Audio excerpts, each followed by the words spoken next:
Ahí ya estamos saliendo, José. Perfecto. Bueno, vamos arrancando hoy, después de un ratito que habíamos tenido el break de las entrevistas con Maxi. Ha sido una temporada bien interesante y movida por todos lados y además con muchos acontecimientos. El más importante de hoy es que tenemos a Gabriel Zanotti con nosotros. ¿Cómo está, profesor Gabriel? Bien, bien, gracias. A pesar de estar en Argentina, estoy bien. A pesar de estar, me encanta.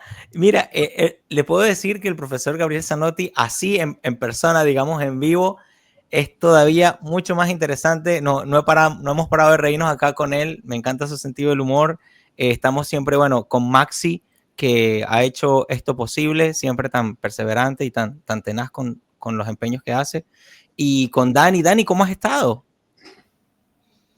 Hola, muy bien, muchas gracias. Igual ha sido una gran temporada haber llegado aquí con ustedes.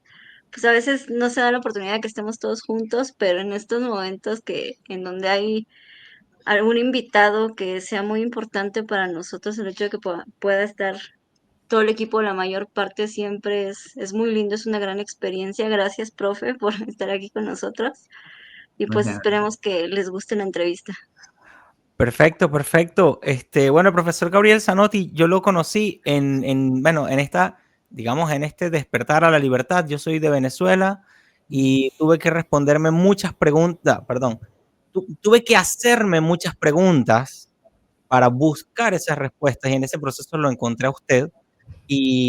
Bueno, por supuesto, profesor Basto, Huerta de Soto, descubrí todo este mundo, no sé, universo de las ideas de la libertad que me ha nutrido tanto y hoy aquí en Florida he podido ver, aplicar y entender cosas así de la realidad que me ayudan a interpretarla mejor, a ver, oh, mira, este es el gobierno, cuidado, oh, mira, este es el empresario así, este es el emprendedor real, más así como que en la vida real ver todos esos actores y por supuesto, en este proceso desde que lo vi a usted por primera vez, bueno, tuvimos el Papa Francisco, se fue el Papa Benedicto, sé que usted también tiene un componente sólido, una fundación pues, en la fe sólida y quiero aprovechar su conocimiento. Profesor, usted es teólogo también. No, yo no me llamaría teólogo, no, no, no, no. Yo Ok, soy sencillamente un católico laico formado en la filosofía de Santo Tomás de Aquino. ok, ok, ok. Y esa formación me permite transitar por aguas turbulentas sin Hmm. que el barco se hunda. Sin duda, sin duda. Y es un punto que me gustaría aprovechar porque no es usual conseguir personas con las que podamos conversar sobre las ideas de la libertad y también de la fe de manera equilibrada, entendiendo las líneas que dividen o donde pueden llevársela bien si se quiere, ni siquiera, o sea, sin mencionar el tema de la cultura, que es diferente en cada sitio y todo esto. Y bueno, los acontecimientos recientes, el desafortunado fallecimiento de Charlie Kirk, también lo que pasó con la niña ucraniana, esta linda que se montó en el autobús, y muchas cosas más que pasan, que obviamente no nos enteramos todos, ¿no? Pero sabemos que los climas están muy tensos. Aquí he descubierto ese fenómeno donde las personas, digamos, por su color de piel, tienen es una cosa nueva para mí, ¿sabes? O sea, yo como latino ver que aquí hay movimientos, que hay como unos resentimientos extraños así y tal, quiero que podamos conversar, porque he visto también una mano como del gobierno también que quisiera como sembrar divisiones en algunos momentos históricos, ¿no? Como que es negocio para alguna gente, signo de interrogación, tener a la gente dividida, peleada, tú sabes, enemistada. Bueno, vamos a ver qué logramos cubrir, profesor Gabriel, pero preséntese con los que no, si es que hay alguien que no lo conoce, para los de la audiencia que lo conozca, profesor.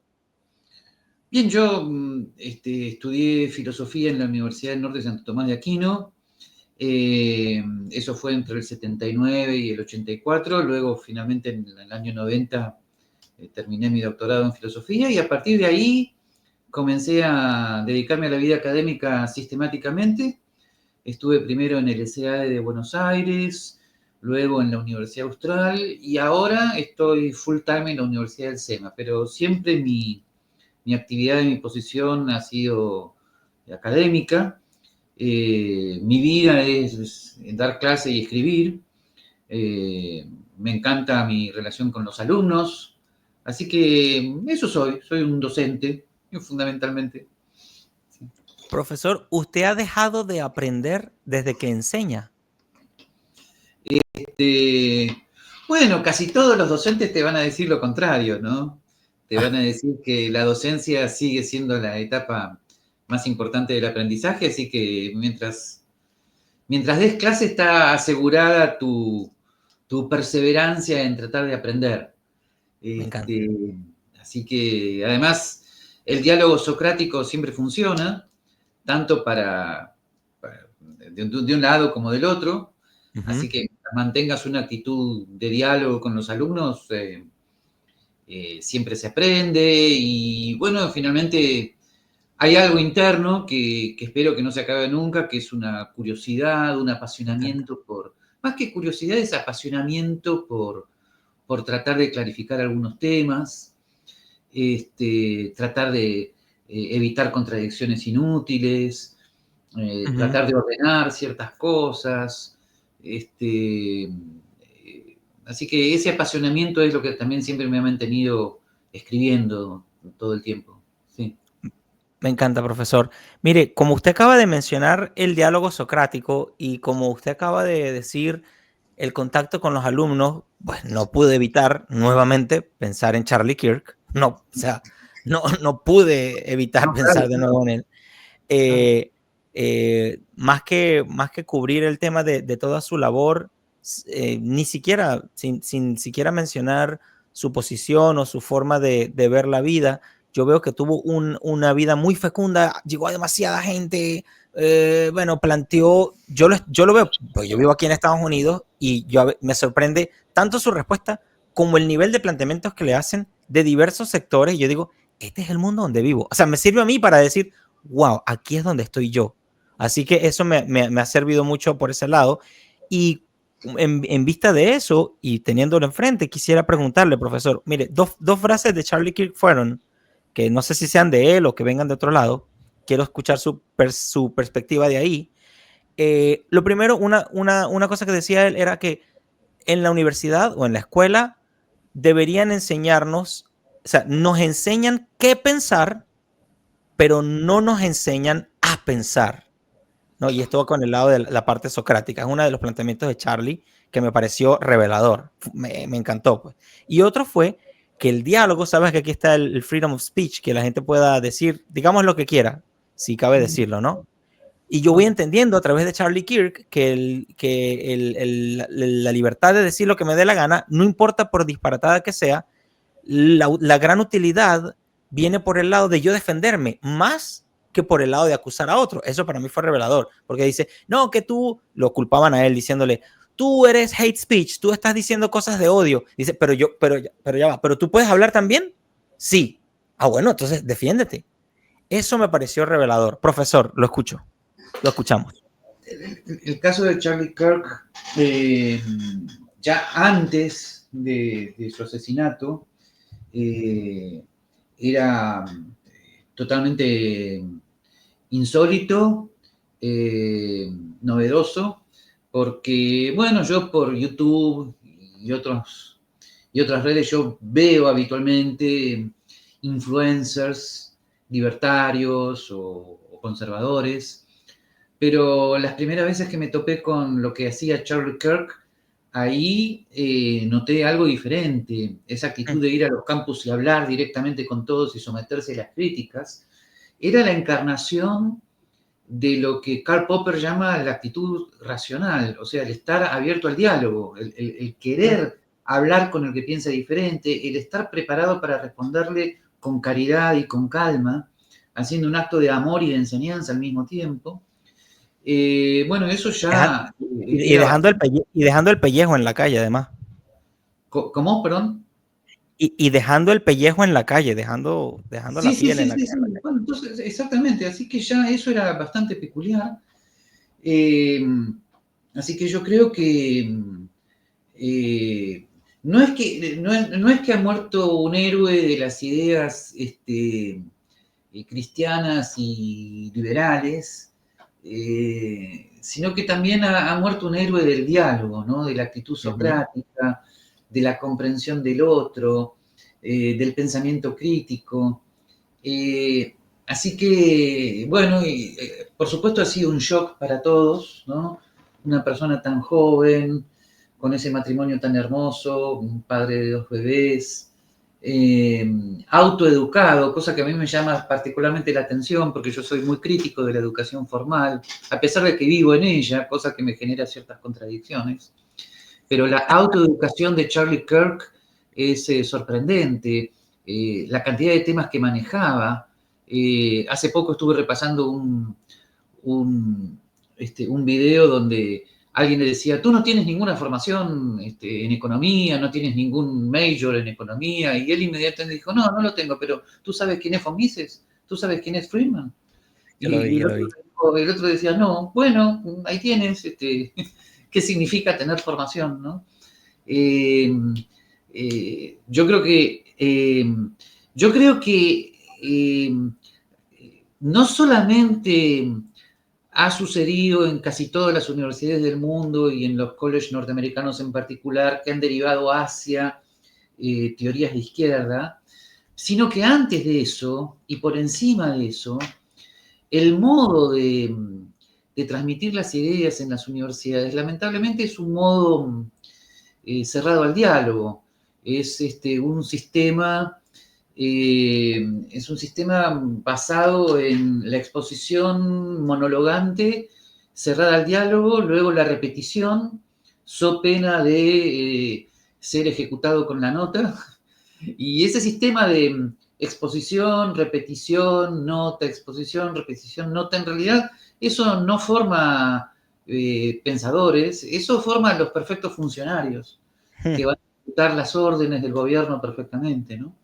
Así que yo creo que antes de que los colleges norteamericanos fueran inundados por las teorías de izquierda, estaban inundados por una forma de enseñanza cerrada al diálogo, de lo cual muchos liberales y pensadores, liberales o libertarios, conservadores, también tienen que hacer mea culpa, porque muchas veces enseñamos, o contradictoriamente, porque ahí ya no es enseñanza, intentamos enseñar nuestras ideas buscando que el alumno no cuestione y repita. Y eso es una contradicción total con la actitud liberal. Mejor dicho, con la actitud liberal clásica, libertaria, ¿no? De nada vale que un alumno te repita perfectamente la teoría del ciclo de von Mises en un examen sencillamente porque la tiene que repetir, o de lo contrario es reprobado en el examen. Eso es totalmente contrario a la actitud crítica de la cual hablaba Popper, ¿no? Así que de eso también nosotros tenemos que aprender. En fin, bueno, es parte de lo que me llamó la atención, ¿no? Entendido, profesor, entendido. Fíjese que también, y aquí, quizá con esto puedo cerrar, por lo menos por mi lado, con el hallazgo. Charlie Kirk, claro, todos nosotros estamos haciendo una labor divulgativa. Usualmente le pregunto, cuando es así, a alguien que yo digo, wow, que parece un milagro que podamos dar un tiempo con él, que como lo que está pasando con usted, siempre me gusta preguntarle, ¿por qué usted está aquí, profesor? ¿Por qué aceptó la invitación de Maxi? Porque me contactó y me llamó. Me encanta, sí. Bueno, tremenda, brillante, parece un filósofo el profesor. Así de simple, no sé, supongo que alguna vez me irá mal, supongo que alguna vez me contactará alguien que me quiera asesinar durante la entrevista, pero... No, profe, por favor, no diga eso. Pero hasta ahora no sucedió. Tuve alguna vez 1 o 2 debates con alguna mala experiencia, pero no, en general no sucede. En general la gente que no quiere dialogar no te llama para entrevistarte. Me encanta.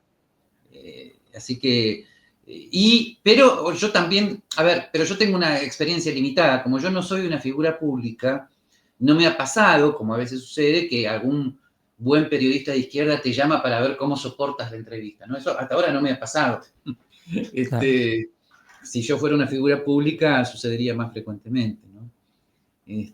Pero bueno, Yo estoy abierto al diálogo, yo considero un deber, es parte de la vocación de mi vida, hablar con todos, responder a todos. Me encanta. Es parte de mi vocación, ¿sí? Digo, tal vez la esencia de mi vocación. Y se lo agradecemos mucho. Por eso siempre felicitamos a los que se unen aquí a los live que hacemos, porque están en ese proceso de autoeducarse, han tomado una responsabilidad. Algunos van por curiosidad, otros vendrán por crítica, que también los quiero, también me hace falta, nos hace falta, y con mucha más razón, porque si creemos que encontramos una cosa muy valiosa, pues críticos es lo que viene por todos lados, por aquí y por allá, y tenemos que estar, pues como usted lo dice bien, abiertos al diálogo. De hecho, también vi claramente que cuando no estás abierto al diálogo, lo siguiente es la violencia. ¿Estaría de acuerdo, profesor? Sí, claro. Lo contrario de la actitud racional es cierta violencia. Dije cierta porque la violencia comienza por el lenguaje. Eso no quiere decir que el lenguaje sea jurídicamente punible. Yo no creo que el odio sea jurídicamente punible. Pero sí hay que tener en cuenta que hay cierta violencia hacia el otro que comienza por el lenguaje. Y cuidado, en el sistema educativo también forzar al otro a que repita nuestro pensamiento es violencia, ¿no? Me encanta. Entonces, hay que tener mucho cuidado con eso. Y sí, estar advertido que, vamos a decirlo ahora de manera positiva, así como la violencia comienza con el lenguaje, el liberalismo, antes que un sistema político, también es una actitud moral, una actitud de comprensión, de apertura hacia el otro, que comienza por el lenguaje. A mí no me sirve de nada que alguien me diga, yo soy un ultralibertario, ven a tomar un café conmigo. Bueno, voy. Y entonces tiene, supongamos, una foto de Rothbard. Eso no es todo, aquí no termina el símbolo, ¿no? Y supongamos que yo digo, bueno, Rothbard, sí, pero no estoy del todo de acuerdo con sus críticas a Adam Smith. Pues sal de aquí, no te quiero ver más. ¿Cómo te atreves a decir eso? Traidor. Bueno, eso no tiene nada que ver con el liberalismo como generosidad. Por otra parte, es el origen de la palabra, ¿no? Liberal quería decir generoso, ¿no? Por eso una vez un fraile dominico muy amigo mío vino muy sonriente, y me dijo, mirá lo que dice Santo Tomás de Aquino en la Suma, y me mostró una parte que en estricto latín dice, Deus es maxime liberalis. Wow. Traducido al español es literal, es Dios es máximamente liberal, porque claro, Dios es la bondad por antonomasia, ¿no? Pero esto no es solo una broma, lo digo en serio. Quiero decir, claro, el liberalismo comienza con la bondad del lenguaje, con el respeto de la mirada, ¿no? Y entonces, y es muy difícil que una persona, sea alumno o no, no comience a percibir lo que es la libertad cuando es tratada con respeto. Porque tratar a la otra persona con respeto es ya mostrarle lo que es el respeto, es de alguna manera ya acogerla en el respeto. Y sería muy raro que una persona diga, no quiero ser respetada, no me gusta que me estés respetando. Me ha pasado una sola vez, ¿no? Pero yo comienzo todas mis clases, todas, yo digo, todo el mundo puede estar en desacuerdo con cualquier cosa que yo diga, incluso con esto último que acabo de decir también, ¿no? No estoy de acuerdo, profesor, no estoy de acuerdo con usted. Bueno, y una sola vez en mis casi 40 años ya de docencia, un alumno de una ideología muy autoritaria se dio cuenta de lo que estaba sucediendo, se dio cuenta que iba a quedar como encerrado en la libertad que le ofrecía, ¿no? Y no solamente dijo no estoy de acuerdo, sino que se fue y no apareció nunca más. Totalmente coherente, wow, porque no quería estar encerrado en la libertad. Wow. Bueno, lo dije mal. No quería convertirse en liberal y aceptar la libertad. Entonces, la única manera de no aceptar la libertad era salir, era irse, ¿no? Pero los alumnos autoritarios que se quedan y participan del diálogo, comienzan a experimentar lo que es la libertad. Y entonces no importa si conocen Mises, Hayek o Rothbard, el asunto es que comienzan a experimentar qué es la libertad como comprensión, como diálogo, como acogida, como aceptación, como tolerancia, etcétera, ¿no? Sí. Eso pasa. Wow, entonces el autoritario usó la libertad, se dio cuenta que era libre de irse y se fue. Y se fue, y yo para ser coherente además le di por aprobada la materia. ¡Wow! ¡Wow! No, profesor, impresionante. Ajá, a ver, una cosita acá. No quiero saltar el punto, como está tan apasionante todo esto que estamos conversando hoy, la idea de que te enseñen ya lo tocamos un poquito, pero quisiera cerrarlo o que me ayude a cerrarlo, profe, porque esto de que te enseñan qué pensar, más no te enseñan a pensar, ¿cómo nos puede usted decir a nosotros, hey, consideren estas cosas? Porque al menos de mi lado y de varios de nosotros, estamos en esa jornada. O sea, lo liberador que es como que acoger un método en el que yo me pueda apoyar para pensar, porque es que aquí todo el mundo ya pensó por ti. Aquí ya todo el mundo pensó por ti. Ya, Bueno, ya bueno, todo sí. está hecho, todo está pensado ya. Bueno, es que sigue siendo la misma receta. Todo contenido que esté abierto al diálogo ya es pensamiento. Porque yo sé que muchas personas en este momento están pensando en lo que yo estoy diciendo, están pensando a ver si están de acuerdo o no conmigo. Bueno, eso se llama distancia crítica. Y y el que es partidario del diálogo tiene que tener la obligación moral de cuidar que esa distancia crítica se mantenga. Por eso a mí me gustan estas ocasiones, estas entrevistas, porque fíjense lo que está pasando. Ustedes en este momento no están diciendo, no, no, no, cállese, pero tampoco están aplaudiendo, como se hace en algunas oportunidades. Están pensando. Y bueno, eso es lo esencial, se llama distancia crítica. Y además, yo estoy ejerciendo la obligación moral que tengo de estar abierto a la interpelación. Ustedes en este momento me pueden decir, espere, profesor, no entiendo bien esto, o mejor todavía, me parece que no estoy del todo de acuerdo. Bueno, pero las preguntas forman parte del orden espontáneo, o sea, en un orden planificado de exposición, las preguntas molestan. En cambio, en la enseñanza dialógica, las preguntas forman parte del orden. La libertad es el orden, las preguntas son el orden, la crítica es el orden, los desacuerdos son el orden, ¿no? Y esto yo he visto, lamentablemente, no voy a nombrar a nadie, pero infinitos profesores que se dicen liberales que no cumplen con esto y entonces hacen un grave perjuicio a la causa de la libertad. ¿Okay? Impresionante, profe, impresionante. O sea, que conversar es el camino más corto a pensar es conversar, profesor. Exactamente, conversación quiere decir, yo voy a exponer mi opinión, a ver cuál es tu opinión. Ahora, eso puede convertirse en una clase en este sentido. Supongamos que yo digo, bueno, a ver, mira, te voy a decir lo que opino de la teoría del ciclo de von Mises. Para mí, lo que quiso decir von Mises es esto, mira, me parece que dijo esto, ¿y vos qué pensás? Y ya está. Y ya está, y con eso ya está. En cambio, el autoritarismo sería decir, te voy a decir lo que dijo von Mises y el que diga lo contrario será reprobado. Von Mises dijo tal cosa, repita. Y si no lo repite, será reprobado. Bueno, se acabó la libertad. ¿De qué sirve, vuelvo a decir, de que el alumno escuche hablar de von Mises si se lo estás imponiendo de manera autoritaria? Me encanta. Es contradictorio, es incoherente. Tú puedes... a ver, el totalitario y el autoritario es coherente que monologuen.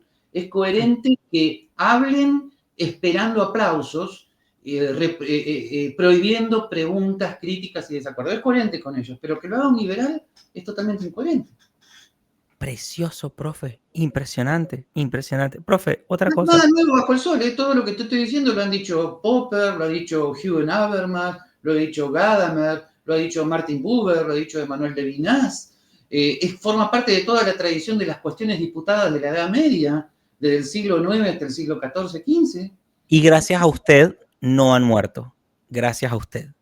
Yo y muchos como yo, lo que pasa es que, Me encanta. que tal vez yo lo esté diciendo de manera más Me bonita. encanta. Me encanta, me encanta. Profe, una cosa, ¿sabes qué? Yo he notado como, a ver, para hacer cuento corto, una vez le escuché a alguien decir que, creo que un economista, no recuerdo quién exactamente, Coase, no me acuerdo si era él, no me acuerdo. Ronald Coase. O puede ser él o un psicólogo, no me recuerdo, pero decía que nada es más práctico que una buena teoría. Y eso me dio una... El primero que lo dijo fue Immanuel Kant. Ok. escuché eso por ahí. Luego escuché a otra persona que admiro mucho decir que teoría es si sirve. Si no sirve, es hipótesis. Pero si sirve y si es repetible, si lo puedes validar y bla, bla, bla, eso sí es teoría, ¿no? Y he visto que mucha gente escribe cosas diciendo que esto es una teoría, esto es una teoría, esto es una teoría, pero quedan en hipótesis porque puede tener un marco lógico y tal, pero pues... Bueno, hay que tener cuidado ahí con el tema del nacimiento de la filosofía, del método científico. A ver, según Karl Popper, pensamos en conjeturas, o sea, los seres humanos están sumidos en la ignorancia e intentan salir de la ignorancia precisamente con hipótesis plausibles. A esas hipótesis plausibles las puedes llamar teoría, las puedes llamar conjetura, las puedes llamar ley física, pero para Karl Popper, en cierta medida todo permanece en conjetura porque todo está abierto a la crítica. Por lo tanto, aunque tengas un método científico del cual tengas una hipótesis de las cuales se desprendan ciertas predicciones y esas predicciones puedan ser observadas en el laboratorio, sin embargo tienes que estar totalmente abierto a que un científico tenga una teoría diferente. Las predicciones cumplidas no prueban necesariamente la hipótesis. Puede haber otras hipótesis que expliquen los mismos fenómenos. Entonces, siempre tienes que estar abierto a la teoría. Y además hay que rescatar el término teoría, que viene del theos, que quiere decir ver, contemplar. El desprecio a lo teórico forma parte de un pensamiento ultra positivista, ultra práctico, que mata el pensamiento creativo. Date cuenta, lo que estoy diciendo vale en la filosofía y la ciencia, mucho más en cualquier filosofía, ¿no? Así que, digamos, hay que rescatar la creatividad del pensamiento teorético. Es muy común que alguien, cuando no está de acuerdo contigo, te diga, bueno, eso que estás diciendo es muy teorético. Y yo digo, bueno, muchas gracias, sí. Me encanta. Obvio. Profe, cuanto más teorético, mejor, porque más me abro a que tú pienses lo que quieras. Me encanta. Profe, otra cosa que me encanta es que esto va muy jalado, vamos rapidísimo. Yo no paro porque lo que dice me lleva a la siguiente, que son bloques que yo creo que son fundacionales para todos nosotros en el mundo que vivimos. Vea, profe, cuando usted dice el pensamiento creativo, ¿existe alguna diferencia con el pensamiento reflexivo? Pregunto, porque una vez escuché que la reflexión es el enemigo de la tiranía o la reflexión es el enemigo del sistema opresor o como lo quieras ver. También yo soy músico, soy artista, me he topado con poetas, con personas aquí y allá y veo una cosa súper interesante en que los espacios de reflexión llevan a que la gente como que defina su identidad, supere la crisis interna de la vida y así, ¿no? Cuéntenos más de eso, profe. No hay que aferrarse a los términos, llámalo creación, llámalo reflexión. El asunto es que quede garantizado un espacio donde la persona pueda decidir sobre su propio pensamiento. Esto no quiere decir relativismo. Quiere decir que el único modo que garantiza que una persona se acerque a la verdad es que haya tenido la capacidad de cuestionar. Mi padre, que era pedagogo, me lo explicó una vez y de una vez y para siempre. Me dijo, mira, Gabriel, alguien solamente puede decir sí cuando tuvo la libertad interna de decir no. Porque entonces el sí es auténtico. Entonces, de vuelta a lo mismo. Yo te digo, von Mises dice que la moneda es un medio de intercambio general. Di que sí. Sí, aunque no entiendas nada. Entonces no estás entendiendo nada, es inútil que repitas eso. Ahora, si tú tienes la oportunidad de pensar y decir, no sé, entonces cuando lo digas finalmente, cuando te convenzas de que la moneda es un medio de intercambio general, es porque has tenido un espacio de pensamiento y una oportunidad para el disenso, que por supuesto tiene que estar canalizado, ¿no? Pero eso es esencial. Sí, y imagínate las consecuencias políticas de esto, ¿no? La mayor parte de los políticos quieren que le digas que sí inmediatamente. Ok. Sí, de acuerdo, sí. Mentira, profesor, estoy echándole broma. Profe, me encanta demasiado porque puedo apreciar que por su forma tan resumida, pero a la vez potente de explicar estos conceptos, yo estoy aprendiendo demasiado y estoy seguro que muchos también nuestros seguidores y la gente que se conecta aquí en el canal, que por cierto, Sí, decía Maxi que no es una audiencia segmentada, pero tenemos gente muy recurrente que viene para acá, hay emprendedores que nos escuchan, gente que quiere sacar adelante sus proyectos, aman la libertad, están en un proceso de, algunos se dicen liberales, otros libertarios, otros se dicen anarquistas, lo que sea, pero entienden que la libertad es primordial en sus vidas y encuentran aquí un espacio donde hay un verdadero diálogo y dicen, wow, aquí pues no somos todos somos muy apasionados, es lo que he notado en todas las personas que he visto, y esa misma pasión como que nos lleva a escuchar, a entendernos, a respetar el tiempo de la conversación y todo eso. Profe, cuando usted dice, me llama mucho la atención, ¿sabe que vivimos en un tiempo en el que el científico quiere montar como un negocio dogmático? En esto de repetir, porque la ciencia lo dice, porque yo lo digo, porque la ciencia, los expertos dicen esto, y así, ¿no? Estoy seguro que nunca se ha topado con algo así y no se acuerda de ningún momento de la edad moderna. Y ahora, para nosotros, hoy venía reflexionando yo algo, se lo decía Max en una nota de voz.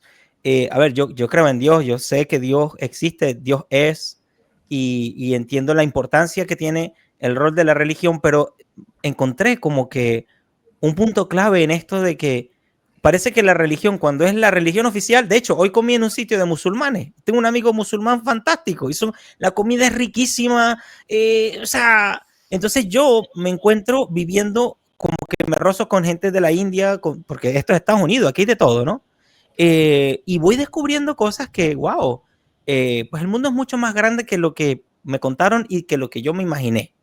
Ni hablar de las ideas, ni hablar del pensamiento, ni hablar de todo lo demás. Ahora, profesor, ¿cómo podemos afrontar en el mundo 2.0, el mundo de hoy, o 4.0, no lo sé, estas personas o estas instituciones o sistemas que intentan poner la ciencia como dogma? ¿Cómo podemos hacerle frente de pensamiento crítico sin que esto nos cueste la vida? Aunque, bueno, yo estoy dispuesto, yo no tengo problema con eso, pero no todo el mundo, ¿sí? Entonces, quiero escuchar su posición, profe. Bueno, primero hay que volver al gran filósofo de la ciencia del pensamiento crítico, que es Karl Popper, ¿no? En Karl Popper las cosas son muy claras. Según él, esto es solamente un ejemplo, ¿no? Si Einstein apareciera y dijera, la teoría de la relatividad dice que tal cosa, y el que opina lo contrario será fusilado, eso no es ciencia. Y si aparece Zeus, ¿no?, diciendo, el rayo se produce porque yo estornudo, y a continuación critíquenme, eso es ciencia. No es cuestión del contenido, sino de la actitud crítica. Y por lo tanto, estés diciendo lo que fuere, religión, ciencia, filosofía, literatura, mientras te abras al pensamiento crítico, no hay autoritarismo, no hay pensamiento dogmático, ¿no? Eso no quiere decir que estés inseguro de lo que estás diciendo, sino que estás respetando el derecho a la interpretación del otro, te estás abriendo al diálogo, te estás exigiendo tener que explicar, tener que aclarar, y muchas veces te llevas grandes sorpresas, ¿no? Y quiero agregar que el gran continuador de la tradición popperiana es un pensador que es ultralibertario, que fue malinterpretado como relativista, pero no lo es, que es Paul Feyerabend, que en uno de sus libros dijo claramente, la ciencia es una forma de conocimiento entre muchas. Y todas las formas de conocimiento deben estar en libre competencia unas con las otras, abiertas al diálogo. La ciencia, dijo Paul Feyerabend, no debe tener el monopolio de la única forma de conocimiento admisible y por lo tanto tampoco debe tener el monopolio de la protección estatal. Y por lo tanto, todo lo que ha sucedido actualmente, de los expertos convertidos en tiranos, del follow the science o muere, etcétera, etcétera, es lo más anticientífico que he visto en mi vida y recomiendo mucho el libro de Paul Feyerabend de 1978 que se llama La ciencia en una sociedad libre, ¿no? Que es un libro anótalo, Maxi, anótalo ahí, please, Maxi, para que lo compartamos. La ciencia en una sociedad libre, que es un libro que muchos libertarios deberían leer. Se han olvidado de Feyerabend. Hablan de Mises, hablan de Hayek, hablan de Friedman, hablan de Rothbard, etcétera, etcétera, pero se olvidaron de Feyerabend. Y como se olvidaron de Feyerabend, durante la pandemia, muchos liberales clásicos fueron agarrados de sorpresa. Oh my God. Entonces, sin embargo, con Feyerabend en mano podías entender lo que estaba sucediendo. Lo que estaba sucediendo es que era el objetivo coherente del positivismo. Uno de los positivistas más coherentes en la historia del pensamiento fue Augusto Comte, siglo XIX. Y la última etapa del pensamiento de Augusto Comte era la unión total entre el Estado y la ciencia. O sea, el Estado imponiendo la ciencia, prescribiéndola bajo pena de prisión, etcétera, etcétera. Y la propuesta fundamental de Paul Feyerabend es la separación entre Estado y ciencia. Y muchos libertarios que entienden lo que es la separación entre Iglesia y Estado, Iglesia y educación, Estado y economía, la separación entre Estado y educación, etcétera, etcétera, cuando llega el momento de separación entre Estado y ciencia, dudan, no se atreven, tienen miedo. ¿Por qué? Porque la ciencia ha sustituido a lo que en el siglo XIII era la certeza religiosa, ¿no? Entonces, la ciencia se ha convertido en el piso que pisas. Vamos a hacer este juego de palabras con el español, ¿no? El piso que pisas es la ciencia. Entonces, cuando te mueven el piso, te asustas, ¿no? Y sin embargo, si seguimos la analogía entre ciencia y religión, ninguna forma de conocimiento debería ser algo fuera del pensamiento crítico, ¿no? Entonces, hay que leerlo, por ejemplo, a Benedicto XVI cuando era teólogo, cuando era Joseph Ratzinger. En el 2001 tuvo un debate con un filósofo italiano llamado Paolo D'Arcais, y Paolo D'Arcais le dijo, bueno, pero si usted habla de la racionalidad de la fe, entonces usted es un autoritario. Y Ratzinger muy sencillamente le dijo, todo lo contrario. La relación entre razón y fe es lo que garantiza que la fe no se vuelva en fanatismo, ¿no? La respuesta fue clarísima. Ratzinger, a mis amigos liberales, libertarios que no conocen a Joseph Ratzinger o que se quedaron con alguna imagen como, no sé, de las news, de las noticias nada más, de lo que es la personalidad de Joseph Ratzinger, hay mucho que descubrir en lo que escribió. Tengo entendido que hasta hicieron un instituto para sus escritos porque era muy potente. No sé si... Es uno de los teólogos más importantes del siglo XX y lamentablemente para él tuvo que cumplir un rol muy, muy difícil. Pablo II lo llamó para que sea el prefecto para la Sagrada Congregación de la Doctrina de la Fe, y él no quería, pero bueno, Juan Pablo II prácticamente se lo ordenó, ¿no? Pero él siempre dijo que hubiera sido feliz siendo profesor de teología en Alemania y ya está. Comprendo. Sí. Profe, ahora que usted menciona la unión entre Estado y ciencia, que no la debe haber y tal, y que algunos entendemos o creemos que entendemos que debería haber separación entre iglesia y Estado, me parece un hecho muy interesante o un tema interesante a debatir.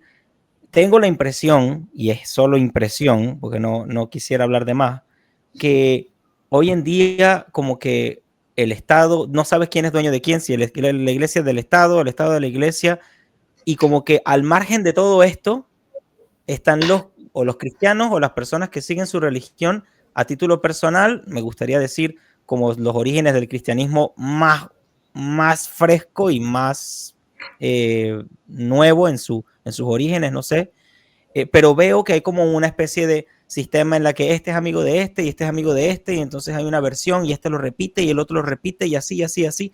Pasó con la crisis sanitaria de hace tanto, donde había muchas cosas, muchos vacíos, y uno repetía y el otro repetía, y bueno, sin quedarme en el tema de la crisis sanitaria de hace unos pocos años, ¿qué nos puede decir usted para el mundo actual?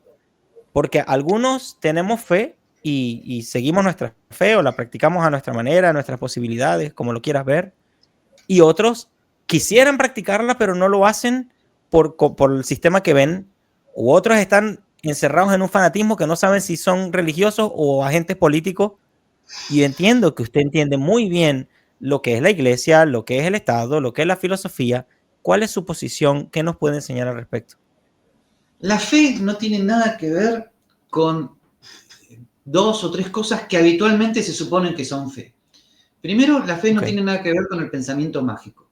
El pensamiento mágico es una deformación, es una patología de la religión que consiste en poner la religión al revés. En la religión auténtica, yo soy para Dios, yo me entrego a Dios. En cambio, en el pensamiento mágico, Dios es para mí, se convierte con una especie de agente de seguros a mi servicio, ¿no? Bueno, eso es pensamiento mágico. Lamentablemente, mucha gente piensa que tiene fe, pero de repente leen a algún autor muy crítico del pensamiento mágico y dejan de tener fe porque dejan de tener pensamiento mágico, lo cual me parece muy bien porque quedan preparados para la fe auténtica, ¿no?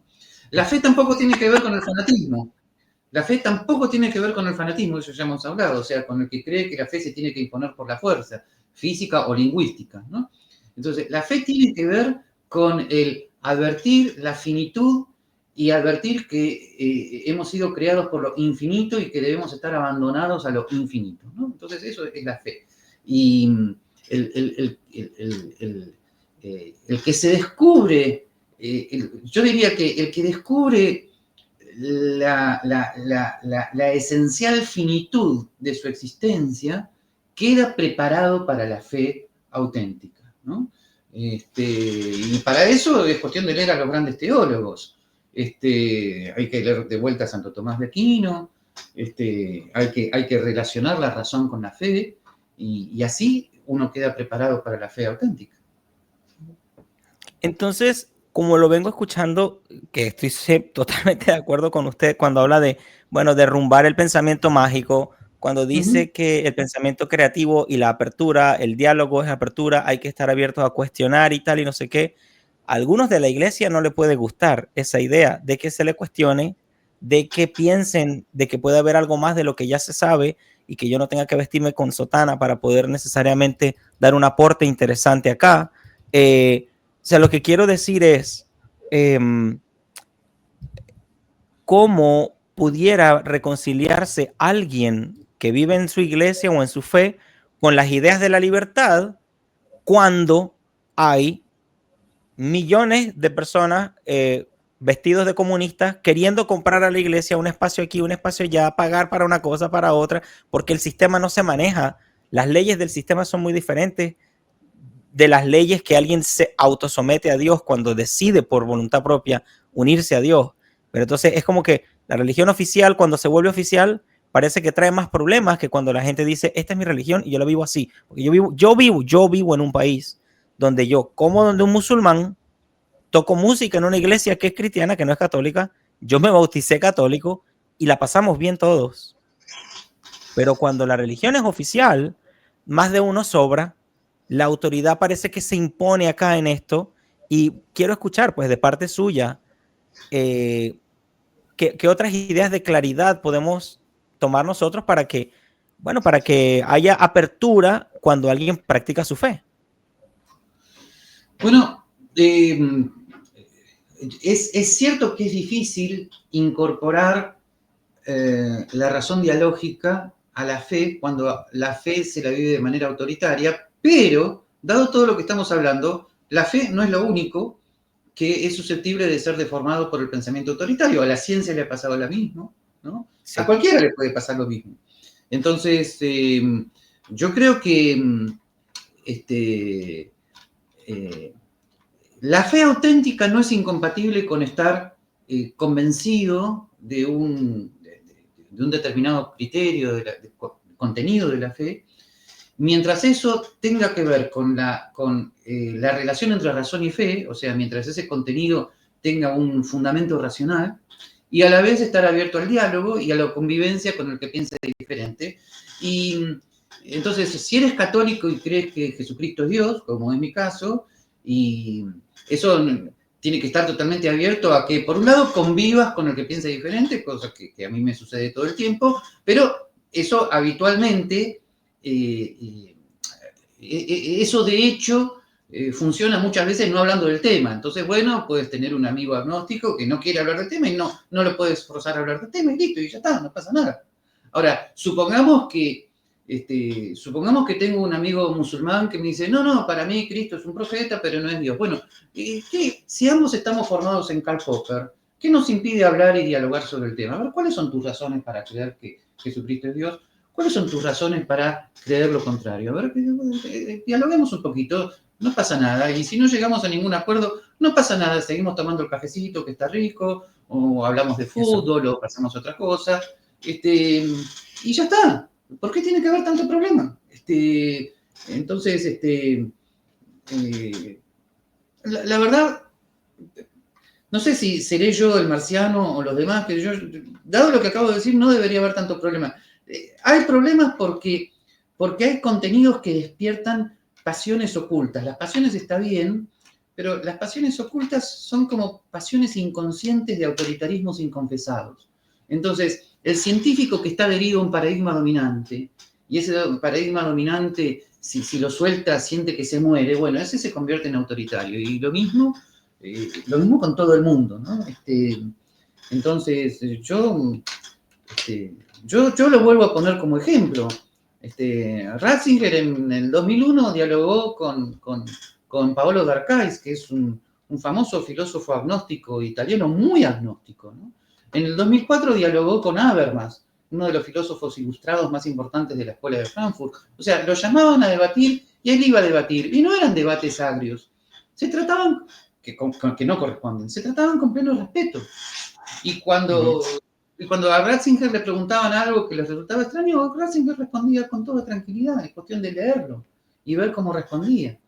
Entonces, por supuesto, esta es la forma que a mí más me gusta de vivir la religión. Yo entiendo que, a ver, miren que en todos los ámbitos hay juegos de lenguaje diferentes. A ver, cuando un político da un discurso, cuando un sacerdote da un sermón, cuando viene un pontífice y da un discurso, bueno, son momentos en los cuales hay que tener cuidado porque es como un juego de lenguaje, como un juego en el cual aceptamos que no sea el momento de hacer preguntas, ¿no? El político hace su discurso y bueno, y lo aplauden. Hay que tener cuidado con el aplauso. Si mientras el aplauso sea un juego conocido, a ver, vas a una reunión para recaudar fondos para leer a von Mises a las 7 de la mañana, ¿no? Entonces vas a la cena para recaudar fondos para esa noble causa, y entonces el director del centro Mises se levanta al final de la cena, hace un discurso y todos los aplauden y él dice algo bonito sobre von Mises. Claro, no es el momento de decir, me parece que von Mises no estaba del todo acertado en su teoría del crédito, como diría, por ejemplo, Juan Ramón Rayo, ¿no? Bueno, claro, no es el momento, ahí aplaudís, listo, sonreís un poquito, ya está. Pero el momento de la verdad, el momento del conocimiento es el diálogo, es el debate auténtico. Es cuando, a ver, ¿qué dijo von Mises sobre el crédito? ¿Y qué dice Juan Ramón Rayo? ¿Y por qué no está de acuerdo? Bueno, ese es el momento. Los demás momentos son momentos en los cuales tenemos que tener cuidado. Ahora, pueden ser momentos importantes. Hay momentos donde uno expone algo con cierta pasión y eso puede ser convincente. Pero mientras finalmente te mantengas abierto al diálogo, no hay problema. A mí no me gustan realmente los grandes discursos, ni de los políticos, ni de los pontífices, ni de nadie. Yo jamás he ido a manifestaciones multitudinarias donde hay que pararse y aplaudir. Jamás he ido. Cuando vino Juan Pablo II a la Argentina y dio todo su discurso, yo no fui. A mí esas cosas no me gustan, pero es muy personal.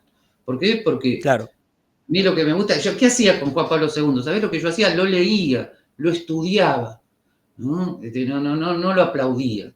Esa es la actitud racional, ¿no? Esa es la actitud racional.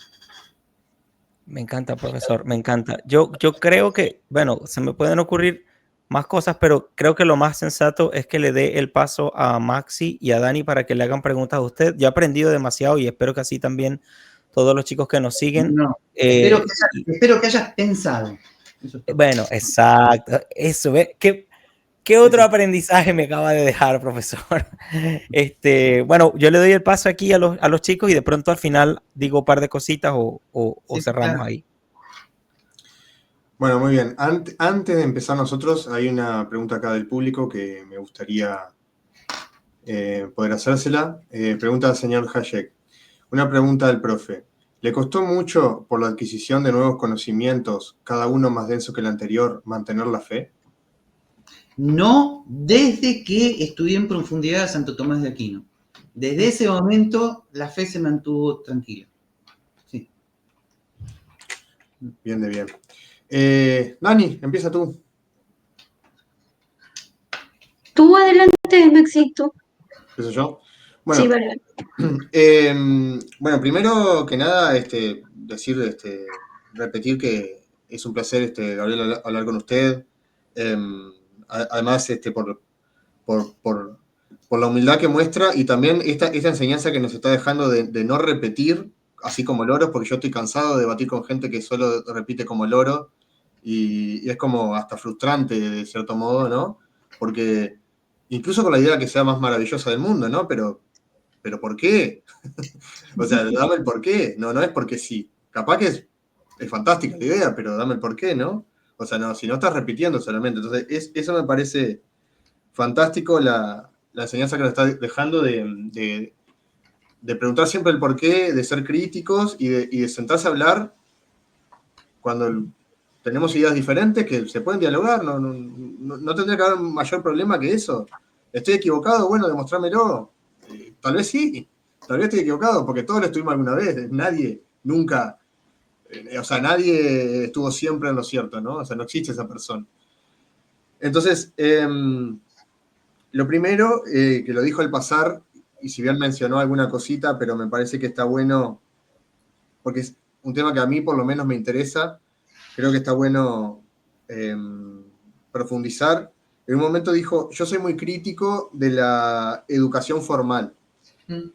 A mí me interesa mucho esto porque creo que la educación formal, bueno, no sé qué palabra ponerle porque creo que está todo mal. Bueno, o casi todo mal, creo que si realmente nos pusiéramos a plantear cómo debería ser la educación, tendría que cambiar de arriba a abajo, de pies a cabeza. Se enseña a repetir, nos enseña a pensar, bueno, un montón de cosas, pero no quiero dar yo la respuesta. Quiero saber, en su opinión, Sí, a ver, primero cosas mal de la educación y cómo se podría mejorar. Bueno, aclaremos que con educación formal quise decir educación formal positivista, y ahora aclaro qué quiere decir eso.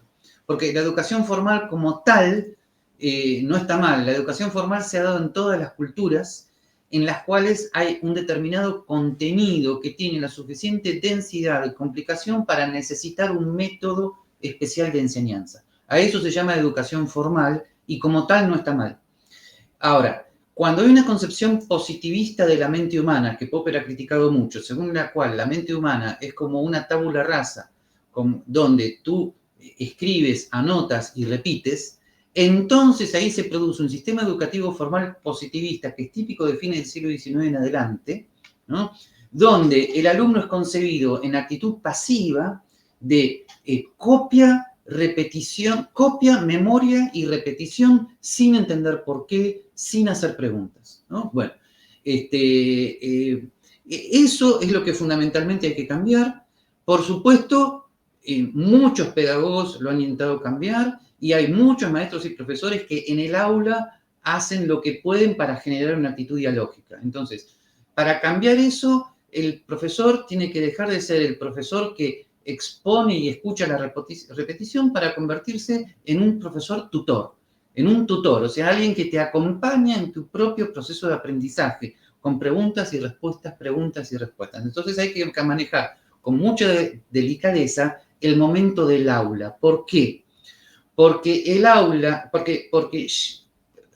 a ver, quiero ser realista, en realidad el aula debería ser suprimida. Tendríamos que tener todo un sistema de tutorías. Ahora, como no podemos hacer eso todavía, hay que tener conciencia de que el aula es como una vieja carreta con la cual estás intentando llegar a la luna. No se puede. Entonces, ¿cómo colocar el diálogo en el aula? Se puede hacer, pero hay que tener conciencia de que la estructura edilicia del aula, la estructura física del aula, implica la tentación de ponerse ahí en el frente a hablar y que te escuchan y que te repitan, ¿no? Entonces, mi propuesta de máxima es eliminar el aula y cambiar todo a un sistema tutorial, que sé que es difícil, sé que es caro, pero no queda otra alternativa que buscarle la vuelta de cómo hacerlo. Mientras tanto, como propuesta de mínima, como propuesta de corto y mediano plazo, y si quieren yo les puedo enviar lo que tengo escrito al respecto, hay que tratar de llevar el diálogo al aula, no queda otro. Por más contradictorio que sea, mientras no podamos eliminar lo tradicional, entonces hay que llevar el diálogo al aula, ¿no? Totalmente de acuerdo, profesor. Profe, y a mí sí me interesa lo que usted tiene escrito de eso, porque ahora con tanta tecnología que hay muchas maneras de simplificar procesos y de llegar o tener otro tipo de conexión con la gente y otro proceso de aprendizaje. Sí, pero yo no estaría tan preocupado por el famoso chat GPT. Me parece que el chat GPT lo que ha hecho es sincerar la situación. Wow. Porque en última instancia, el positivismo como idea cultural, desde el siglo XVIII y XIX en adelante, parte del problema filosófico del positivismo es que reduce la razón humana a una razón instrumental robótica. O sea, hace mucho tiempo que el ser humano ha sido convertido en robot. No es fruto del 2023. Entonces, el profesor que repite mecánicamente y trata al alumno como una cosa que repite, el médico que te escucha sin poner emoción y acompañamiento humano en lo que está haciendo. O sea, y ni que hablar del abogado, etcétera, etcétera. O sea, hay profesiones que se han convertido en robóticas. Y me parece que es la oportunidad de entonces recordar que somos humanos y que la cosa pasa por otro lado. Y ahora soy un poquito más concreto y con esto concluyo. La famosa desesperación porque, uy, ¿cómo vamos a evitar ahora que el alumno se copie? El alumno siempre se copia, porque, a ver, el alumno que repite lo que tiene es una hoja mental en su cabeza que va leyendo y copiando. O sea, el profesor que suponía que el alumno no se copiaba, y honestamente no se copiaba porque no tenía un texto físico, tanto él como el alumno no se dan cuenta de que el alumno que repite y nada más tiene una hoja mental acá, que es su memoria, que la va repitiendo. Bueno, eso se acabó. Se acabó, y está muy bien que se haya acabado, se acabó. Listo. Y ahora es el momento de la verdad. Eso se acabó. Listo. Tal cual, tal cual. Yendo a temas de un poco más de economía que también nos interesan mucho. Sí. Usted es un promotor de la escuela austríaca. Sí. Así como para una persona que se está iniciando en estos temas, ¿no? ¿Cómo los seduciría de cierta forma para que se compenetre en la escuela austríaca, ¿no? Porque hay muchas, ¿no? O sea, Bueno, los neoclásicos, los keynesianos, la escuela de Frankfurt. ¿Por qué escuela austríaca? Yo les diría que pasa por lo mismo. La escuela austríaca de economía es haberse dado cuenta de que en economía sucede algo que sucede en todos los aspectos de la vida humana. La vida humana es siempre un intento de maximizar el conocimiento disperso. La vida humana es tratar de generar mejores conjeturas en medio de la ignorancia. Entonces, la coordinación de conocimiento disperso es algo que se da en todos los ámbitos de la vida humana. Ahora, de la mano de Menger, Mises y Hayek, los economistas se dieron cuenta de que la economía, lo que estaba intentando describir, como Hayek muy bien lo dijo, es cómo se produce la coordinación de conocimiento disperso y cuáles son las condiciones de coordinación de conocimiento disperso. Eso es lo esencial de la escuela austríaca, ese es el eje central del programa de investigación de la escuela austríaca, y eso significa, ¿no?, que la escuela austríaca lo que está advirtiendo es que la planificación central en economía, pero además en otras áreas, no funciona porque corta las condiciones de coordinación de conocimiento, y esas condiciones son la empresarialidad, dado que acá nos escuchan muchos emprendedores, la libertad de precios y la libertad de entrada al mercado. Y toda la planificación estatal de los estados nacionales y de las Naciones Unidas lo que hacen todo el tiempo es, con una obsesión reglamentarista absoluta, cortar la libertad de entrada al mercado, eliminar precios libres, eliminar la creatividad empresarial, y nos sumergen en este mundo que vivimos actualmente, que lamentablemente es una combinación espantosa de reglamentaciones, de Estado más privados, más colusión entre esto y el otro, que es el mercado intervenido que describió muy bien von Mises en la parte sexta de su Tratado de Economía, ¿no? Pero bueno, veremos qué pasa. Nadie sabe el curso de la historia, ¿no? Pero lamentablemente estamos muy lejos, en este momento muy lejos de concebir a la economía como una coordinación de conocimiento disperso, porque la obsesión por la planificación central nos ha enfermado en todos los aspectos de la vida, en todos los aspectos. Siguiendo en la línea, ¿no? de ser críticos, incluso con lo que nosotros creemos, ¿no? Le hago la pregunta al revés. Sí. ¿Qué puede aprender la escuela austríaca de otras escuelas? Bueno, por suerte hay alguien que se ha adelantado a esa respuesta, que es Peter Beck, que en un libro del 2010 que se llama Living Economics, donde afirma que la escuela austríaca es una de las tantas escuelas que, entre otras, es consciente del sistema de precios, ¿no? Entonces, Peter Becker rescata Public Choice, Law and Economics, Escuela de Chicago, los avances de la economía institucional, porque todas estas corrientes de pensamiento coinciden en el sistema de precios libres como el eje central de la vida económica. Ahora, ¿qué podemos aprender por ejemplo, de los chicagenses? Su perfecto manejo de los second best, su practicidad, su genial capacidad de hacer las políticas económicas más cercanas al mercado cuando no podemos, ¿no? ¿Qué podemos aprender de los Public Choice? Cómo manejan perfectamente teoría de los juegos para el tema político, ¿no? ¿Qué podemos aprender de Law and Economics? Casi todo, porque de la mano de la economía neoclásica estos autores se han dado cuenta de la relación esencial entre el sistema de precios, la escasez y el derecho de propiedad. Por lo tanto, la escuela austríaca tiene que incorporar todas estas cosas,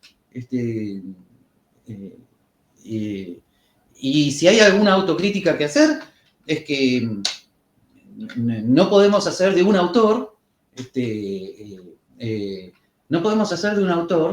el conocimiento completo, ¿no? Entonces, por ejemplo, habrán visto mi entusiasmo por von Mises, pero yo nunca podría decir, bueno, tomá, lee la acción humana y ya está, y no estudies nunca nada más, ¿no? Entonces, y esas cosas pasan en los ambientes liberales y libertarios. Yo entiendo, la lucha contra el estatismo genera como una especie de pasión por explicar lo contrario, y entonces hay que a veces simplificar un poco y hacer manuales y casi recetarios de preguntas y de respuestas. Pero hay que tener cuidado, ¿no? Yo mismo tengo un manual de economía que se llama Introducción a la Escuela Austríaca, que lo escribí cuando era muy joven, pero yo pienso que es mi peor libro, ¿no? Porque ustedes lo leen y es todo muy fácil. Y las cosas no son tan fáciles. ¿Ok? Pero yo era muy joven y no tenía mayor conciencia de todas estas cosas. Pero hay que tener cuidado con la manualística, ¿no? Hay que tener cuidado con eso. Sí. Muy bien. Quiero hacer una última pregunta para dejar paso a mis compañeros también. Esto es un poco más filosófico. Perfecto, ningún problema. ¿Usted cree que estatismo puede ser sinónimo de esclavitud? Y prácticamente es lo mismo, ¿no? Uh-huh. Porque ¿qué nos diferencia a todos nosotros de los esclavos de las granjas esclavistas en el sur norteamericano? Porque además, tengan en cuenta que los argumentos de los partidarios de los esclavos, o sea, nosotros tenemos de la esclavitud la imagen de la cabaña del tío Tom, ¿no? Pero había granjas donde los esclavos eran tratados muy bien. Tenían salud, tenían educación, tenían libertad religiosa, se podían casar con quien quisieran, estaban perfectamente bien. Con el pequeño detalle de que no podían salir de la granja, ¿no? Y con el pequeño detalle de que finalmente el dueño decidía, ¿no? Bueno, y eso somos todos nosotros actualmente. Todos nosotros somos esclavos de granjas. La mejor granja, la más terrible, se llama Naciones Unidas en este momento. Entonces, justamente. ¿Cómo le respondería a alguien que le dijera, profesor, usted es un conspiranoico, profesor, usted está aquí metiéndonos a nosotros, usted es un negacionista, profesor? ¿Cómo le respondería? Sí, desde Karl Popper, por supuesto que soy conspiranoico, porque las conspiraciones no son teorías enloquecidas, las conspiraciones es sospechar, es tener una conjetura de que acá hay algo que no va. No quiere decir que esté seguro, pero, o sea, no estoy defendiendo la conspiración en el sentido negativo del término, estoy defendiendo el sospechar, el darse cuenta de que hay algo que no va, que no encaja. Negacionista, ¿y cuál es el eje central de la libertad sino justamente poder decir que no? O por lo menos poder decir que no en un libre debate. Durante la pandemia, a los que no estaban de acuerdo con los encerramientos se los llamaban negacionistas, pero todo lo que ellos querían hacer es debatir el tema. Yo me he cansado de escribir. A ver, hay médicos que dicen que no, que las cuarentenas obligatorias no funcionan. ¿Por qué no debaten con ellos? Ah, no. Bueno, entonces, así es muy fácil llamar negacionista a todo aquel que piensa diferente a ti y no quieres hablar con él. Es muy fácil. Completamente de acuerdo con usted, perdón, profesor, completamente de acuerdo. Yo también creo que estatismo es sinónimo de esclavitud. La esclavitud obviamente tiene varias formas, no tiene una única forma en la que se expresa, así que completamente de acuerdo. Ahora, teniendo en cuenta esa respuesta y que estamos en contra de la esclavitud, obviamente, entonces, ¿anarcocapitalismo? El anarcocapitalismo es un programa de investigación importante. Simplemente la advertencia que yo haría es que me parece que está presentado de manera muy simplificada. Uh-huh. No es cuestión de decir simplemente que el government, por definición, viola el principio de no agresión. ¿Por qué? Porque aún en el mejor de los mundos posibles, donde tuviéramos una free city totalmente libertaria, hay club goods, de los que hablaba precisamente James Buchanan, ¿no? O sea, hay bienes públicos privados, aunque los Rothbard Boys digan que no, hay bienes públicos privados porque todos, el 100% de los copropietarios, estaríamos de acuerdo en que hubiera, por ejemplo, un sistema de entrada, ¿no?, a la Free City. Y todos pagaríamos voluntariamente cierta cantidad de dinero para mantener la entrada y nombraríamos un administrador. Bueno, ahí tenés el government. Entonces, me parece que el tema del government está relacionado con los clubhoods, con el administrador del clubhood, y una vez que tomás conciencia de esto, volvés al problema político central. ¿Cómo limitas el poder del government? Tenés que tener un reglamento de administración, se llama constitución. Obvio que te podés salir. Obvio que existe el derecho a la secesión, que te podés salir. Así que primero, no presentarlo de manera muy simplificada. Y segundo, no ser tan lapidario con la historia de los Estados Unidos, ¿no? Por supuesto que en su momento podrían haber hecho una confederación, hubiera sido mejor, pero se tenían que sacar de encima a Jorge III y siempre que viene el tema de la defensa, las cosas se ponen delicadas, ¿no? Entonces, yo como ven tengo mi simpatía con el anarcocapitalismo, pero considero que la tradición del limited government no era tan diferente, y que las cosas deberían ser mejor planteadas. A mí me parece que un autor como James Buchanan lo plantea como más, que se introduce directamente en el debate. Porque recuerden que en 1974 Nozick escribe Anarchy and Utopia, en el 75 James Buchanan escribe The Limits of Liberty, Rothbard interviene en el debate, lo critica a Nozick, y Buchanan interviene. O sea, yo creo que estas cosas hay que estudiarlas más despacio, sin fanatismos, con más tranquilidad. Totalmente de acuerdo, pero igualmente derivaríamos, o sea, por una cuestión ética, ¿no? Más allá de la teoría, de si está bien planteada, de si esto o lo otro, ¿no? Por una cuestión ética, tendríamos que derivar en alguna forma de anarquismo igualmente, ¿no? Es la diferencia entre corto y mediano plazo.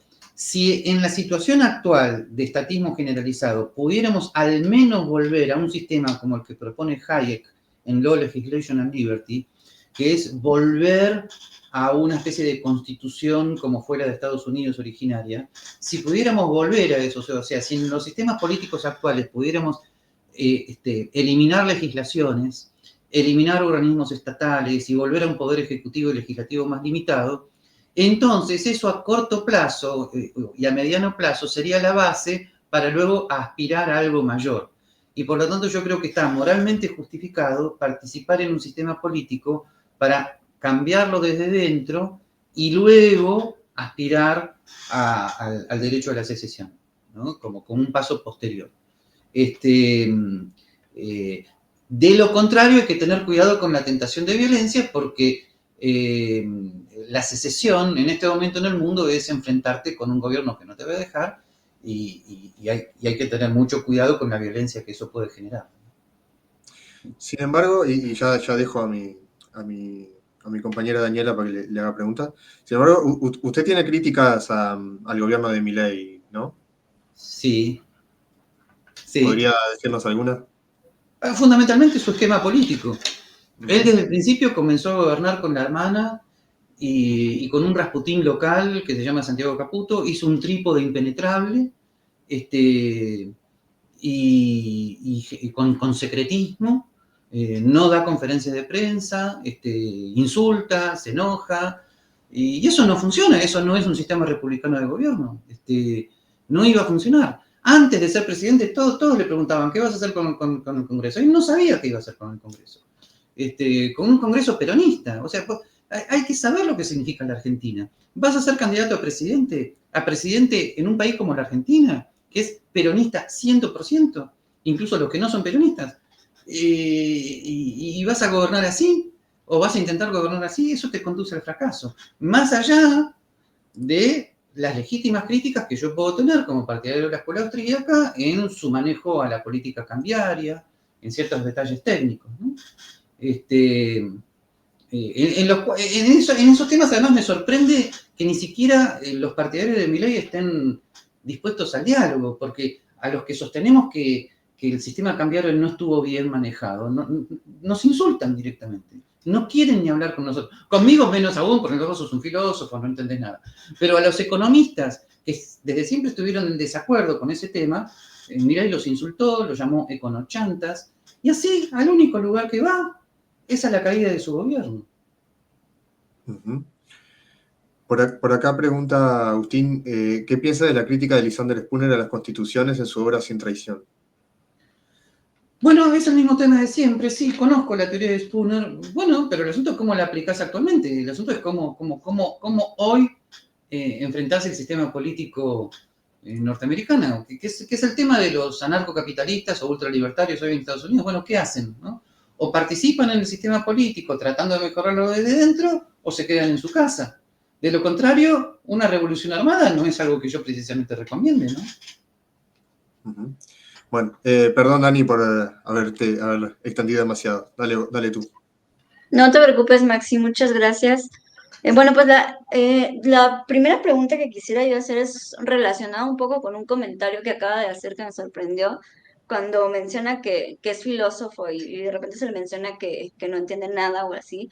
Hace algunos años yo también tuve una experiencia similar con algunos divulgadores de propaganda de lo que es la nueva, bueno, la derecha o lo que se considera derecha en México, porque desgraciadamente acá no hay muchos liberales. Y en una ocasión, uno de ellos mencionó que su problema con los libertarios estaba así, igual en una conferencia, una videollamada, que su problema con los liberales y los libertarios era que nosotros éramos más filosóficos y que a él le daba mucha flojera, lo dijo con otras palabras, le daba mucha flojera la filosofía. Entonces, ¿por qué cree usted que se le resta importancia o se minimiza tanto la filosofía? Porque a mí me pareció justamente con este comentario entendí el por qué la tendencia política en México es mucho hacia la izquierda. Tiene que ver mucho con que ellos sí saben a lo mejor utilizar tanto la propaganda como la filosofía. Entonces, esa fue la impresión que yo tuve, pero quisiera preguntarle a usted que sí es un filósofo, un gran filósofo, ¿por qué piensa que de repente se minimiza tanto la importancia de la filosofía en la batalla de ideas? Porque hay una tentación que viene del positivismo a considerar que tú serías capaz de conocer ciertos hechos indubitables, innegables, fundados en estadísticas y en números, y que con eso ya está, ¿no? Y eso se maneja tanto de la derecha como de la izquierda. Cuando se maneja del lado libertario, el grave error es suponer que las estadísticas te pueden dar absolutamente la razón, cuando en realidad las estadísticas siempre tienen que ser interpretadas en un contexto, ¿no? Y entonces siempre tienes que ir al fundamento último de lo que estás diciendo. Y la escuela austríaca es ir al fundamento último. Von Mises también manejaba números cuando era asesor de la Cámara de Comercio vienés, pero los manejaba muy bien porque los interpretaba desde su contexto, desde su teoría del ciclo. ¿Ok? Entonces, siempre la filosofía es ir al fundamento último. Lo más grave que le está pasando al pensamiento liberal libertario es que en la desesperación por ganar la discusión se olvidan de ir al fundamento último porque, claro, Claro, yo reconozco, yo en este momento estoy gozando esta entrevista, ustedes son magníficas personas, estoy hablando de filosofía. Yo sé que si yo estuviera en televisión, yo tendría que manejar otro juego de lenguaje, ser más rápido, pero no podría traicionar mi papel como filósofo. Entonces, posiblemente, aparentemente, yo podría aparentemente perder una discusión, porque el otro me sale con estadísticas y yo le digo, hay que ir a los fundamentos últimos, y nadie me entiende nada y se acabó todo. Bueno, pero no me puedo traicionar a mí mismo. Entonces, yo quisiera liberales mejor formados. Pero para eso tienen a toda la filosofía política liberal clásica. Hay que volver a leer a John Locke, a Tocqueville, a Montesquieu, a los federalistas. Hay que volver a leer detenidamente a Karl Menger, a von Mises, a Hayek. Hay que volver a las fuentes. Eso se llama fundamentos últimos. Y en esos fundamentos últimos, con esto concluyo, está el piso. Suponer que el piso está en los supuestos hechos es un grave error. En realidad, los fundamentos últimos están en la teoría. Lo que tienes que hacer, fíjate lo que estoy diciendo en este momento, si la teoría está en mi mano, no sé cómo aparece en la pantalla, ¿no? En mi mano de arriba, lo que tienes que hacer es ponerla abajo. La teoría tiene que ser el piso, la teoría tiene que ser el pie donde circulas. Y ahora, para eso necesitas un training mental que se llama filosofía. Si eso se pierde, se pierde todo. Ahí me están señalando otros autores, por supuesto, a los cuales hay que volver, ¿no? Sí, sí, la verdad es que, bueno, yo sí creo que nos ha faltado un poco de atención hacia esta parte y por eso le hacía la pregunta, se lo agradezco mucho. Y también, bueno, se sabe perfectamente y lo acabamos de escuchar en los primeros minutos de la entrevista, que usted, pues bueno, es un hombre que claramente tiene una fe, que pronuncia mucho la fe. Y actualmente, justo ahora que se ve que la tendencia política empieza a cambiar un poco en Latinoamérica, o eso es lo que se busca, hemos visto también a algunos actores políticos, algunos divulgadores, demás, el caso el de Charlie Kirk, por ejemplo, que mencionan también en su discurso constantemente la fe o los valores cristianos, retomar un poco los valores cristianos. Y aquí en este caso la pregunta concreta que le quiero hacer es, ¿nosotros cómo podemos identificar cuando se hace proselitismo político a través de la fe o utilizando la fe y cuando verdaderamente se pretende llegar a una finalidad de enseñar la fe de forma ética u honesta? Yo creo que el liberal clásico... A ver, dos aclaraciones rápidas. Después de la caída del muro, el mundo dejó de ser bipolar y las Naciones Unidas comenzaron a tener un papel todavía mucho más fundamental en la organización mundial, ¿no? Contra el reglamentarismo de las Naciones Unidas han surgido dos reacciones que a veces se mezclan y que pueden tener alianzas temporarias. Reacciones nacionalistas religiosas y reacciones libertarias. A pesar de las apariencias, la reacción que yo tengo contra la omnipotencia de las Naciones Unidas es una reacción libertaria. Lo que yo siempre demando son las libertades individuales. Es lo que yo predico desde el punto de vista político. ¿Está? Libertad religiosa, libertad de expresión, libertad de asociación, libertad de enseñanza. Y estoy en contra de las políticas de los estados y de las Naciones Unidas que cortan esas libertades. Entonces, contrariamente a las apariencias, yo no necesito hablar de un discurso religioso directamente. Yo sencillamente planteo las libertades individuales en las cuales tanto religiosos como agnósticos pueden circular libremente, ¿no? Ahora, lo que ocurre es que me pueden llevar a los fundamentos últimos. Me pueden preguntar, bueno, pero usted, Gabriel, ¿cuál le parece que es el fundamento último de la civilización occidental? Entonces ahí yo voy a responder con autores como Lord Acton, como Michael Novak, como Jacques Maritain, que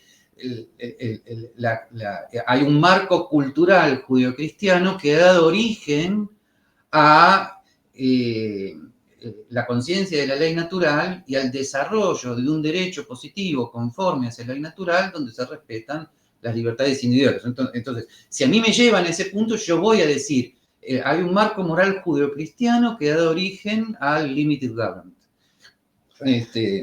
Pero si no me lo preguntan, no lo digo. Entonces, en ese sentido, mi discurso no es igual a los que directamente están hablando de religión en la esfera política, que yo lo comprendo, es una reacción. Es una reacción frente al totalitarismo y al autoritarismo de la cultura woke, del estatismo de izquierda, de los intentos de cancelación de toda evidencia religiosa, del posmodernismo, del positivismo.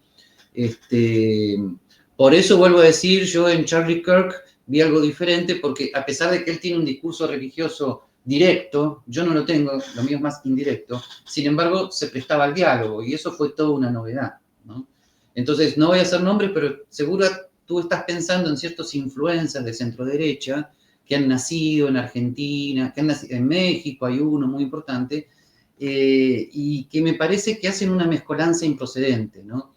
La manera de defender la libertad es defender las libertades individuales. No es cuestión de oponer catolicismo a Naciones Unidas. No, a las Naciones Unidas le contestas con las libertades individuales en la mano. Y en las libertades individuales circulamos todos. Católicos, no creyentes, agnósticos, etc. Ahora, vuelvo a decir, y con esto concluyo, cuando a mí me preguntan cuál es el fundamento último de esas libertades individuales, entonces yo ahí saco a reducir, saco a colación el judeocristianismo. Sí. Muchas gracias, profesor. Y de hecho tenía otra pregunta más, pero bueno, creo que ya me la respondió. Sin embargo, la voy a hacer por si tiene algo más que agregar, que es, en este caso, los que somos agnósticos o aquellos que no estamos a lo mejor muy involucrados en temas de fe, ¿qué es Sí. lo que podemos aprender de autores como los que ha mencionado, Tomás de Aquino, algunos otros más de los que ha mencionado? ¿Y cuál es esa parte que nosotros podemos aprender de la fe o... Bueno, tal vez es fundamental volver a estudiar a Santo Tomás de Aquino, porque ahí tú lo que aprendes es la racionalidad de la fe. Y entonces, como agnóstico o agnóstica, quedas mejor dispuesto a hablar con cualquiera que tenga formación en Santo Tomás, porque comparten la razón, ¿no? Entonces, lo que hay que aprender de un gran teólogo como Santo Tomás y de los teólogos que lo siguen es la relación entre razón y fe. Ahora, lamentablemente, como pasa siempre, hay partidarios de Santo Tomás que se han vuelto autoritarios, pero también hay partidarios de Mises y Rothbard y Hayek que se han vuelto autoritarios. Entonces, eso pasa con todo, ¿no? Sí. Pero lo que yo creo, y no sé si tienen tiempo, termino dándoles un ejemplito.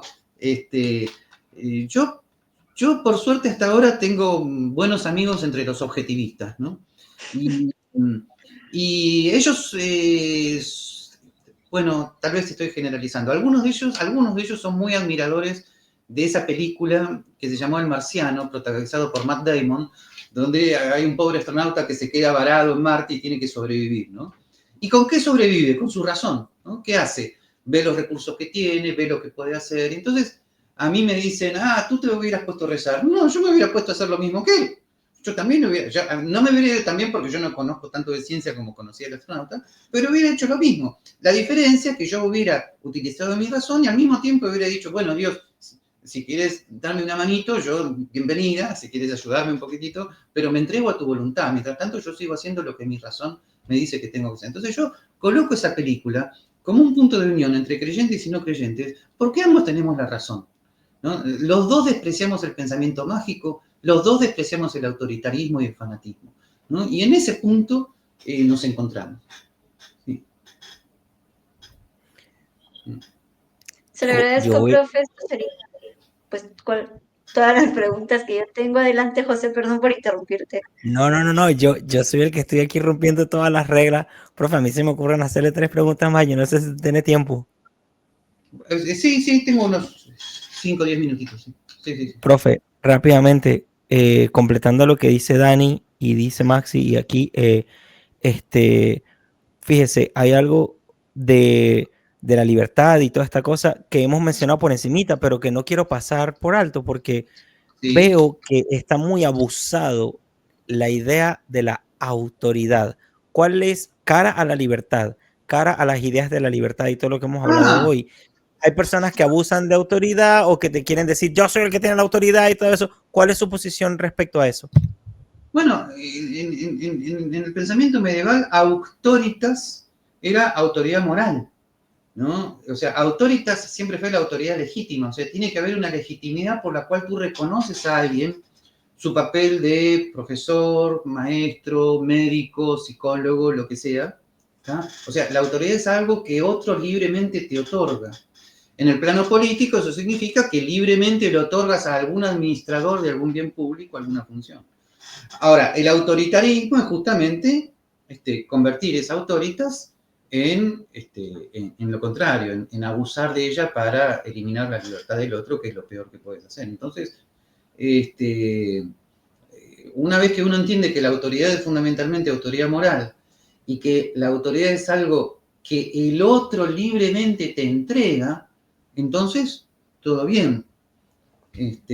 Ahora, muchas veces esa autoridad, una vez que está libremente entregada, hay que ejercerla. Si tú eres el director de un hospital y tienes que decidir si se compra tal medicamento o tal equipo y lo decides y finalmente se discute, se hace una reunión y finalmente tomas una decisión, bueno, está bien que libremente obedezcamos a la autoridad que hemos decidido aceptar. Y si no, no. Y si no, renuncias o te vas. No digo que sea fácil, pero la autoritas es fundamentalmente autoridad moral. No hay otra. Ok. Profe, hay una... Sí, dame un segundito porque está Sergio también ahí que entró. Capaz quiere hacer alguna pregunta. ¿Cómo andas, Sergio? ¿Cómo andan? ¿Todo bien? ¿Un gusto? No, capaz que no dé para una pregunta en sí. Hago a colación en base a lo que el profesor venía hablando, venía anotando una cantidad de cosas en base a la educación, ¿no? Y tengo cierta... Pero en realidad, en una pregunta concreta nomás, ¿qué le parece el Dios de Spinoza? Ya que estamos hablando de Dios, sí. Bueno, no, el Dios de Spinoza es un Dios típicamente panteísta. Spinoza forma parte de los 4 grandes autores panteístas de la filosofía occidental. Parménides, si es que se sabe lo que dijo, Plotino, Spinoza, Hegel. Y bueno, no estoy de acuerdo con el Dios panteísta, pero comprendo que él lo haya sido. Él venía de esa tradición y yo simplemente sugiero a todos que le den un momento de pensamiento al Dios judeocristiano de la creación, que crea libremente un mundo que es esencialmente diferente a él, pero que depende de él en el ser, un Dios creador que respeta el libre albedrío del ser humano. Me parece que ese Dios judeocristiano es el que yo defiendo, ¿no? Sí. No, perfecto, era solamente esa la pregunta, porque después dejo para los que tengan preguntas para hacer. Ahí les acabo de dejar en el chat mi email por si alguien lo quiere utilizar, por si alguien me quiere hacer una pregunta. Yo siempre respondo. Buenísimo, ahora lo compartimos en la publicación misma de Twitter cuando termine, lo compartimos. Muchas gracias, profe. Por acá, ya te dejo, José, sé que tenés alguna preguntita más, pero por acá habían preguntado, dice acá Jorge, hay quienes dicen que la metafísica no debe pronunciarse sobre lo político. ¿Qué piensa, profe? Bueno, todo depende de lo que se entienda metafísica. Sí, esa es la típica posición de John Rawls, que sostenía que hay posiciones comprensivas, metafísicas, o sea, concepciones del mundo no comunicables, no dialogables, y que obviamente no podían formar parte de la razón pública. Pero yo, dado que estoy formado en Santo Tomás de Aquino, yo no entiendo metafísica por eso. Por metafísica entiendo, por un lado, el comentario de Santo Tomás a la filosofía primera de Aristóteles, y por el otro lado, las grandes preguntas sobre el sentido de la existencia humana, Dios, el alma y la libertad. Y esas preguntas son racionales como cualquier otra, pueden estar abiertas al diálogo como cualquier otra, y pueden formar parte de la razón pública como cualquier otra pregunta, dependiendo de la circunstancia y del contexto, ¿no? Si estoy en una reunión de copropietarios de un edificio y se está discutiendo qué tipo de material vamos a utilizar para la pintura, yo no le voy a decir, bueno, ¿qué concepción tienes del alma? No, ahí no corresponde.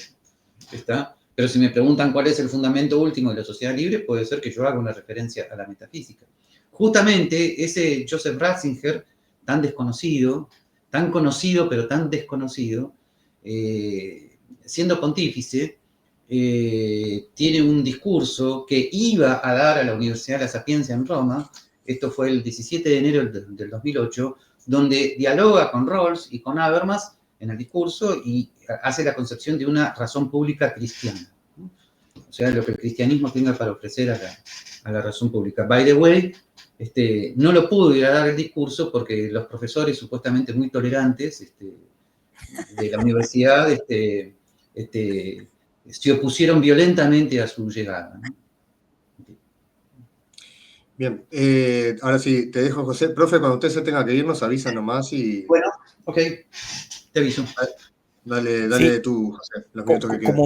Como hemos cubierto tanto, profesor, y son temas tan power, hay una idea que no escucho muy frecuentemente en los que discuten las ideas de la libertad, que a la primera persona que yo se la escuché, no es solo el orden espontáneo de Hayek, sino es la idea del conocimiento práctico que ofrece Huerta de Soto, que es como que es diferente del conocimiento teórico, categórico, estructurado, organizado, sistemático. Sí. Hay como que exacto, Sí. Hay como un conocimiento en el hacer, que es el que, al menos yo como empresario, emprendedor, yo me someto a ese conocimiento y es el que lo he validado en mi vida, funciona, tiene sentido, uno está lleno de por dentro como presión, que hago aquí, hago acá, hago una cosa, wow, me lanzo sin saberlo, lo practico, voy aprendiendo así y queda como un residuo de aprender en la vida real que serían las ideas ok, estas posiciones, afirmaciones, principios, ¿no? Que quizá tiene que ver con el conocimiento empírico, pero lo veo como algo más sutil y más profundo. Huerta de Soto dice, lo que distingue un buen economista de otro que no lo es la aceptación, la apertura al conocimiento práctico.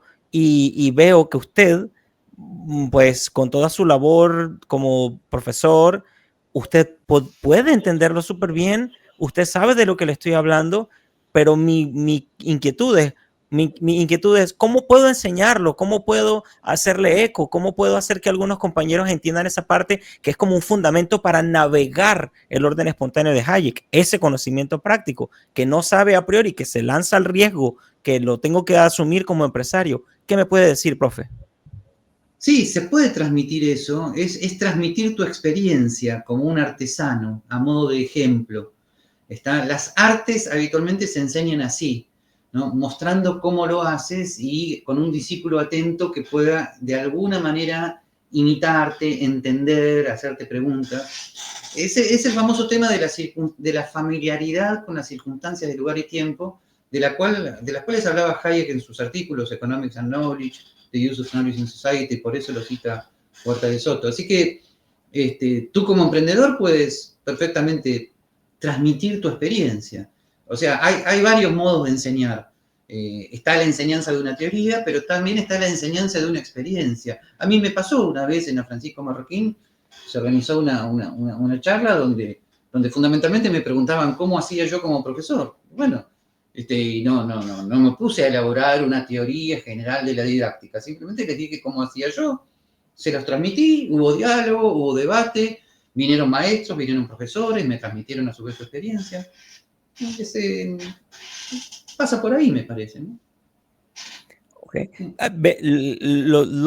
Estaría de acuerdo en que uno de nuestros retos es, porque es como que lanzarse a la acción, es como que salir del pensamiento reflexivo y entrar en la acción, no como el activista que va por las pasiones nomás, sino, o sea, porque en circunstancias o en nuestro ambiente de las ideas de la libertad, veo que muchas personas, una vez le escuché a un muchacho decir, en fin, haciendo comparaciones de que si somos o no somos creación, de que si, yo no me acuerdo, quieren hacer de la vida como algo replicable en términos de la informática, muy racionalista la cuestión, por supuesto, a través de relativismo y otras cosas más, pero yo digo, pero esto está divorciado de la práctica, esto está divorciado de vivir, ¿sí?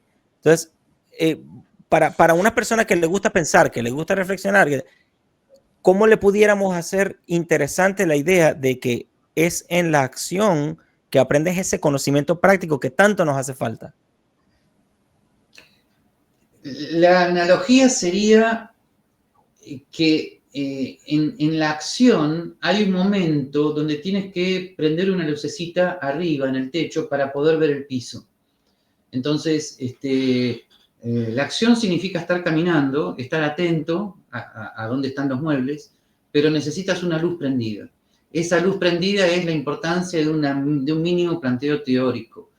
Entonces, no hay contradicción entre el pensamiento teórico y el pensamiento práctico. El pensamiento teórico ilumina la acción.